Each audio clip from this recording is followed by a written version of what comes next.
Hello बच्चों, आज class 11th का एक बहुत ही महत्वपूर्ण टॉपिक आप लोग के सामने में ऑर्गेनिक केमिस्ट्री में लेकर के आया है।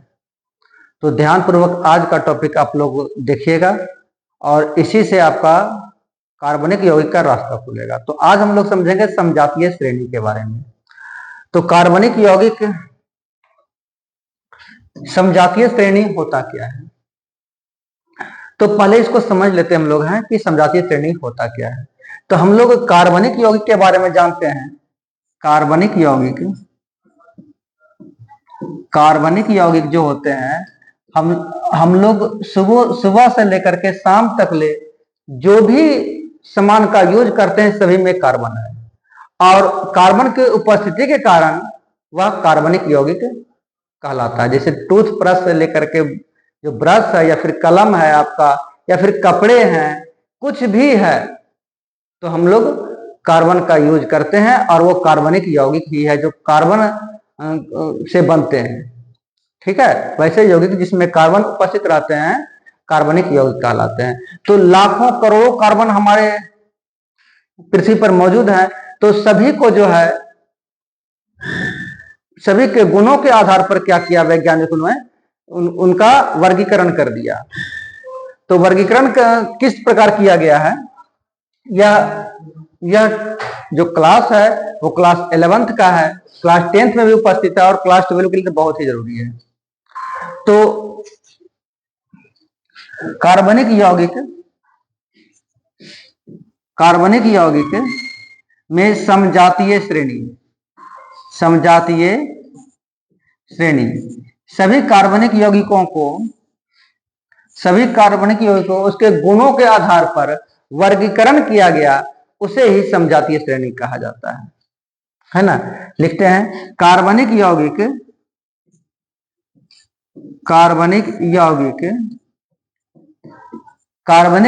को उसके गुणों के आधार पर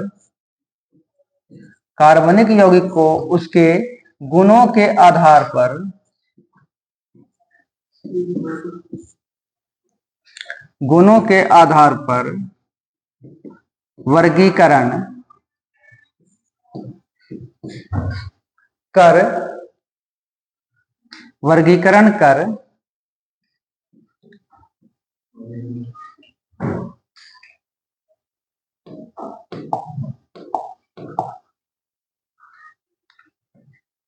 उनको विभक्त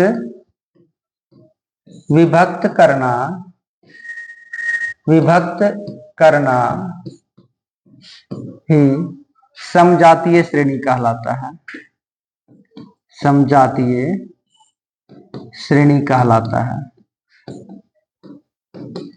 कुछ भी याद करने की आवश्यकता नहीं है। अगर आप लोग ध्यानपूर्वक क्लास को देखिए और प्रैक्टिस करने की कोशिश कीजिए तो याद करने की आवश्यकता रहेगा नहीं, आपको पूरा समझ में आ जाएगा। तो समझिए सबसे पहले क्या है एल्केन के बारे में आप लोग जानते हैं। एल्केन क्या होता है, इसका सूत्र क्या होता है, सामान्य सूत्र CnH2n+2। अब इस ग्रुप के जितने भी हाइड्रोकार्बन होंगे या कार्बनिक यौगिक में, दोनों एक ही चीज है, हाइड्रोकार्बन या कार्बनिक यौगिक। ठीक है, अगर हाइड्रोजन भी उपस्थित उसमें तो हाइड्रोकार्बन कहलाया। हाइड्रोजन और कार्बन से बने यौगिक को हाइड्रोकार्बन कहते हैं। और कार्बन केवल मुख्य रूप से कार्बन अगर उपस्थित है और कुछ और भी है हाइड्रोजन के अलावा तो उसे कार्बनिक यौगिक कहते हैं। ठीक है, तो CnH2n+2 ये एल्केन का सूत्र होता है। ये एल्केन का सूत्र, जैसे लीजिए क्या लेते हैं हम लोग है CH4, एक कार्बन से बने यौगिक को मैच कहते हैं और एल्केन ग्रुप में रहेगा तो इसे मेथेन कहा जाएगा, इसका नाम मेथेन है। फिर दूसरा क्या लिया गया C2H, देखिए 2n माने n जितना रहेगा, कार्बन जितना रहेगा उसके दुगने से दो ज्यादा हाइड्रोजन रहेंगे। ठीक है, अगर एक कार्बन है, एक कार्बन का अगर 2 गुना करते हैं और +2 जोड़ते हैं तो देखिए 2 और 2 4 हो गया, हमारा हाइड्रोजन 4 हो गया। अब एक कार्बन 2 है तो 2 गुना में 4 और 2 6 हो गया। कार्बन 3 है तो कितना हो जाएगा हाइड्रोजन, 3 गुना में 6 और 2 8 हो जाएगा। कार्बन 4 रहेगा तो हाइड्रोजन कितना हो जाएगा 10 हो जाएगा। 5 रहेगा तो क्या हो जाएगा, ये 12 हो जाएंगे। ठीक है। इसी तरह से हम लोग आगे लेते हैं। ये आपका परिभाषा है कार्बनिक समझौती श्रेणी का। इसको आप लोग स्क्रीनशॉट लेकर के अलग कर लिया, क्योंकि वो उधर हम आगे पढ़ेंगे हम लोग आपको समझाने के लिए आप लोगों को। तो चलिए इसको हटा देते हैं। ठीक है, अब देखिए, अगर C6 रहता है तो H कितना हो जाएगा, 14 हो जाएगा, 14 12 और 2 14 हो गया। अगर C7 रहेगा तो H कितना हो जाएगा, 16 हो जाना है। C8 रहेगा तो H 8 9 16 2 18 होगा। C9 रहेगा तो H कितना हो जाएंगे, 20 हो जाएंगे। और C10 रहेगा तो H कितना हो जाएगा, 22 हो जाएगा। सबका नाम अलग है और सभी एक ही गुणों है, एक ही गुणों पर सभी को बैठाया गया है। सब में गुण बराबर है, किसी में कम और किसी में ज्यादा, लेकिन गुण सबका एक ही है। ठीक है, अब क्या है देखते हैं। ये एल्केन का हो गया। अब हम लोग लेते हैं क्या, एल्कीन का। एल्कीन, एल्कीन का आप लोग सूत्र जानते हैं क्या है। एल्कीन का होता है CnH2n, बस इतना ही होता है। कार्बन की संख्या से दुगना हाइड्रोजन की संख्या होते हैं। तो इसमें क्या हो जाएगा, इसमें एल्कीन में पहला एक कार्बन का ये नहीं बनता, ये कम से कम 2 कार्बन होना चाहिए, क्योंकि डबल बॉन्ड बनता है। इसको कहते हैं संतृप्त हाइड्रोकार्बन, ये असंतृप्त हाइड्रोकार्बन कहलाता है। ये संतृप्त और ये असंतृप्त। एल्केन ग्रुप का जितने भी हाइड्रोकार्बन है वो संतृप्त हाइड्रोकार्बन कहलाता है। याद रखिएगा, संतृप्त और असंतृप्त हाइड्रोकार्बन ऑब्जेक्टिव में जरूर पूछेगा। ठीक है, तो इसके क्या हो जाएगा, C2 तो H4 होगा। ठीक है, अगर C3 लेते हैं तो H कितना हो जाएगा, 6, मतलब इससे ठीक दुगना। अगर C4 ले लिए तो H8, C5 ले लिए तो H10, अगर C6 लिए तो H12, C7 लिए कार्बन 7, कार्बन की संख्या 7 है तो हाइड्रोजन की संख्या कितना हो जाएंगे, 14। 8 रहेगा तो हाइड्रोजन की संख्या 16। अगर कार्बन 9 रहेगा तो हाइड्रोजन 18 होगा, और कार्बन 10 रहेगा तो हाइड्रोजन की संख्या 20 हो जाएगा। ठीक है, अब हम लोग इस सब का नाम देख लेते हैं। हालांकि नाम तो आप लोग जानते होंगे, फिर से एक बार रिवाइज करवा देते हैं हमें। एक कार्बन के लिए क्या हो जाएगा, इसको मीथेन कहेंगे। मीथेन, क्योंकि एल्केन यानी alk plus ane, alk plus ane, तो एल्क तो हो गया, मेथ हो गया, तो मेथ में एन जोड़ेंगे तो मीथेन हो जाएगा, या मेथेन भी कह सकते हम लोग हैं। 2 कार्बन के लिए इथेन, एन लगेगा, इथ प्लस एन। ठीक है, 3 कार्बन के लिए प्रोप प्लस एन, क्या हो जाएगा, प्रोपेन। 4 कार्बन के लिए क्या हो जाएगा, ब्यूटेन। 5 कार्बन के लिए क्या हो जाएगा, 5 के लिए पेंट होते हैं, तो अगर सिंगल बॉन्ड लगा हुआ है इसलिए एन लगेगा, एल्केन ग्रुप का है। 6 कार्बन के लिए क्या हो जाएगा, हेक्सेन। 7 कार्बन के लिए क्या हो जाएगा, हेप्टेन। 8 कार्बन के लिए ऑक्टेन होगा, ऑक्टेन, ऑक्टेन। और 9 कार्बन में नोनेन होता है, 10 कार्बन में डेकेन होता है। ठीक है, ये आपका नामकरण इसका हो गया। अब देखिए एल्कीन ग्रुप में क्या हो जाएगा, 2 कार्बन के लिए तो होता है ईथ, 2 कार्बन के लिए ईथ, लेकिन यहां पर डबल बॉन्ड से बंधेगा। ये जो है ना, ये एल्कीन ग्रुप का है तो इन लगे, इसका एल्केन में क्या हो जाएगा, ये एल्क ग्रुप प्लस इन लगेगा, तो देखिए इथीन हो गया। ठीक है, 3 कार्बन के लिए क्या हो जाएगा, प्रोप होता है इसका एल्क नाम, और इसमें लगेगा इन तो प्रोपीन। 4 कार्बन के लिए ब्यूट में इन जोड़ेंगे, ब्यूटीन। पूर्ण रूप में आप लोगों को समझाना, जरा सा क्लास लंबा हो सकता है, लेकिन आप लोग ध्यान पूर्वक देखिएगा, समझ में पूरा आएगा ही, है ना। 5 कार्बन के लिए क्या होते हैं, पेंट, इन लगा दिए। इसमें क्या हो जाएगा, हेक्स। 6 कार्बन के लिए हेक्स, इसमें भी इन लगेगा। ये हो जाएगा क्या, हेप्ट, इसमें भी इन लगेगा। ये 8 कार्बन के लिए ऑक्ट होता है, ऑक्ट, ऑक्ट, इसमें भी इन लगेगा। ये हो जाएगा क्या, नॉन, इसमें भी नोनेन, नोनिन, नोनिन होगा, और इसमें डेकीन होगा। ठीक है, डेक, डेक में इन लगाएंगे तो डेकीन हो जाएगा। ठीक है, इस तरह से हम लोग नाम लिखते हैं। और तीसरा क्या होते हैं, इसको भी समझ लीजिए। तीसरा होते हैं CnH2n-2, इसको क्या कहते हैं? Alkyne group, alkyne, alkyne group कहते हैं। इसमें क्या हो जाएगा? एल्क, एल्क प्लस आइन, एल्क प्लस आइन, ठीक है। अब देखिए इसमें क्या लेंगे, मैंने क्या कहा, अगर कार्बन की संख्या कम से कम तो 2 रहेगा, इसमें इस दोनों में कम से कम 2 रहेगा, ठीक है। अगर आपसे पूछा जाएगा ऑब्जेक्टिव से एल्कीन ग्रुप के हाइड्रोकार्बन में कम से कम कितने कार्बन होते हैं, तो उसमें लिखिएगा 2, ठीक है। चलिए अगर C2 है तो H कितना हो जाएगा? ई 2 दुना में 4 में से 2 घटाएंगे तो 2 बचेगा। C3 है तो H कितना हो जाएगा? 3 दुना में 6 और 6 में से 2 घटाएंगे तो 4 बचेगा, ठीक है। C4 रहेगा तो H 4 दुना में 8 में से 2 घटाएंगे तो 6। C5 होगा तो H कितना हो जाएगा?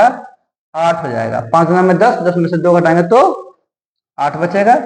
तो अब आप लोग बैठा लीजिएगा, इसमें समय बर्बाद करना उचित नहीं है। 2 कार्बन है, 2 कार्बन के लिए क्या होता है? ईथ। अब ईथ हो गया तो यहां पर क्या लग रहा है? आइन। ध्यान दीजिएगा ये क्या है? आइन। जरा साफ लिख देते हैं, आइन। क्या हो जाएगा? इथाइन, ठीक है। 3 कार्बन के लिए क्या हो जाएगा? प्रोपाइन। 4 कार्बन के लिए ब्यूट होता है। क्या होता है? ब्यूट। तो ब्यूट में क्या लगेगा? आइन लगेगा ना, तो क्या हो जाएगा? ये ब्यूटाइन। 4 कार्बन के लिए हो गया। 5 कार्बन के लिए क्या हो जाएगा? पेंट। पेंट लगा क्या लग जाएगा? आइन, पेंटाइन। 6 कार्बन के लिए हेक्साइन, 7 कार्बन के लिए हेप्टाइन, 8 कार्बन के लिए ऑक्टाइन और 9 कार्बन के लिए नोनाइन और 10 कार्बन के लिए डेकाइन। इस तरह से हम लोग बैठेंगे। और याद रखिएगा क्रमागत सभी क्या है? समझाती श्रेणी कौन हो गया? एल्केन ग्रुप का ये सभी हो गया समझाती श्रेणी, इसका ये समझाती श्रेणी और इसका ये समझाती श्रेणी। तो हम लोग समझने जा रहे हैं कि 2 क्रमागत समझातीय श्रेणियों के बीच जो अंतर होता है वो CH2 का होता है, वो भी हम समझेंगे। एक और ग्रुप हम लोग लेते हैं, एक और ग्रुप लेते हैं। क्या ले लेते हैं? C2 C1 ही ले लेते हैं, मेथेन में चलाते हैं। CH3OH, इसका नाम बताइए। इसका नाम क्या हो जाएगा? एक कार्बन है तो मेथ होगा, लेकिन यहां पर क्रियाशील समूह का क्रियाशील समूह का जो एक परमाणु है वो जुड़ा हुआ है। क्या ये? तो क्या हो जाएगा इसका नाम? इसका नाम हो जाएगा, एक कार्बन के लिए मीथ, एक कार्बन के लिए मीथ या मेथ कहेंगे। और ये क्या है? अगर IUPAC नाम में देंगे तो इसको ऑल कहते हैं, है ना। तो क्या हो जाएगा? अगर IUPAC नाम हम लोग डालते हैं तो क्या हो जाएगा? ये मेथेन लिखना पड़ेगा हम लोगों को, मेथेन, मेथेन और प्लस ऑल क्या हो जाएगा? Methanol, methanol. इसका नाम हो जाएगा मेथेनॉल। अगर C2 को लेते हम लोग हैं, C2 ले लिए तो H कितना होगा? 2 दुना में 4, 4 में से 2 घटाएंगे, 4 में 2 जुड़ेंगे 6 होगा। तो एक तो हाइड्रोजन को हटाना पड़ेगा, तभी तो OH आपका बैठेगा। तो क्या हो जाएगा? C2 तो H5OH, C3 H 3 में 6 और 1 7, 7OH, C4 H9OH। सब हम लोग समझ देंगे, पूर्ण रूप में समझने की कोशिश करेंगे। 11OH। चलिए इतना ही लेते हैं, बहुत सारा होते हैं, बहुत ज्यादा हो जाएंगे, 10 से 12 भी, 11, 12, 14, 15 सब हो सकते हैं, क्योंकि कार्बन लंबी श्रृंखला वाले यौगिक भी बनाते हैं, ठीक है। तो अब देखिए 2 कार्बन के लिए क्या जाएगा? ईथ होता है, तो क्या जाएगा? इथेनॉल, और लगेगा प्रोप, क्या जाएगा? प्रोपेनॉल। ये क्या जाएगा? ब्यूटेनॉल, ब्यूटेनॉल, ठीक है। ब्यूट एन लगेगा, ब्यूटेन ऑल, ब्यूटे, ब्यूटेन ऑल अलग नहीं लिखेंगे, इसी में लिख देते हैं नॉल। ये हो जाएगा पेंटेनॉल, पेंटेनॉल। अब देखिए क्या हम लोग समझने जा रहे हैं जो कि बहुत ही महत्वपूर्ण है। क्या कहा जाएगा? 2 क्रमागत,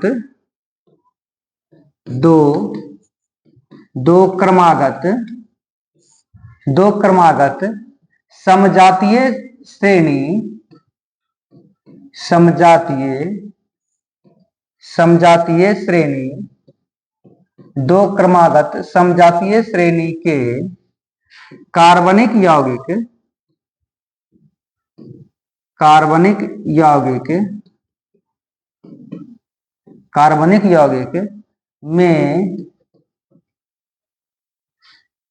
में कितना अंतर होता है, कितना अंतर होता है। तो याद रखिएगा बच्चों कि अंतर इसमें कितना होता है, इसमें अंतर होता है CH2 का, यही अंतर होता है। दो क्रमागत कोई भी उठा लीजिए क्रमागत, मैंने हम लोग ये दोनों को उठा लिए, देखिए 3 को कार्बन है, 2 कार्बन घटेगा, 1 कार्बन बचा। हाइड्रोजन कितना है, 7 को है, 5 को घट गया तो क्या हो जाएगा, 2 को हाइड्रोजन बचा, और OH तो है तो खत्म ही हो गया। ठीक है, कोई भी उठा लीजिए, चलिए ये दोनों को उठा लेते हैं हम लोग।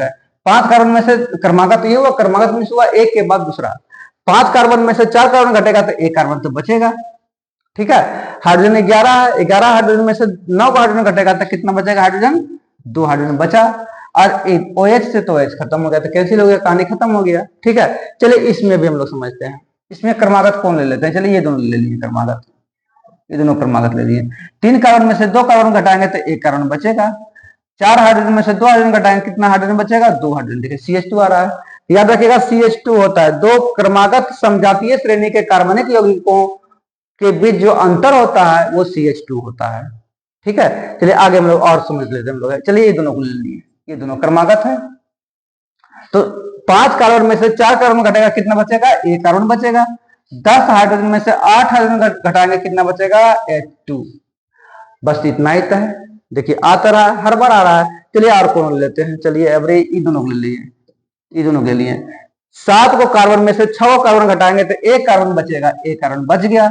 16 हाइड्रोजन में से 14 हाइड्रोजन घटाएंगे, कितना बचेगा, 2 हाइड्रोजन बचेगा। माने हर हाल में CH2 का ही अंतर पाया जा रहा है। ठीक है, तो आप लोग ये समजातीय श्रेणी आप लोग समझ गए होंगे। यहां से आपका 2 नंबर अवश्य पूछा जाएगा, क्लास 12 में भी बता रहे हैं। ठीक है, अगर 2 नंबर नहीं पूछा गया तो कम से कम 1 नंबर तो ऑब्जेक्टिव में देना ही देना है। तो इसी तरह के क्लास आप लोगों के लिए मैं प्रतिदिन लाया करूंगा। और अगर आप लोग को अच्छा लगा तो सब्सक्राइब अवश्य कीजिएगा चैनल को, और लाइक अवश्य कर दीजिएगा। धन्यवाद।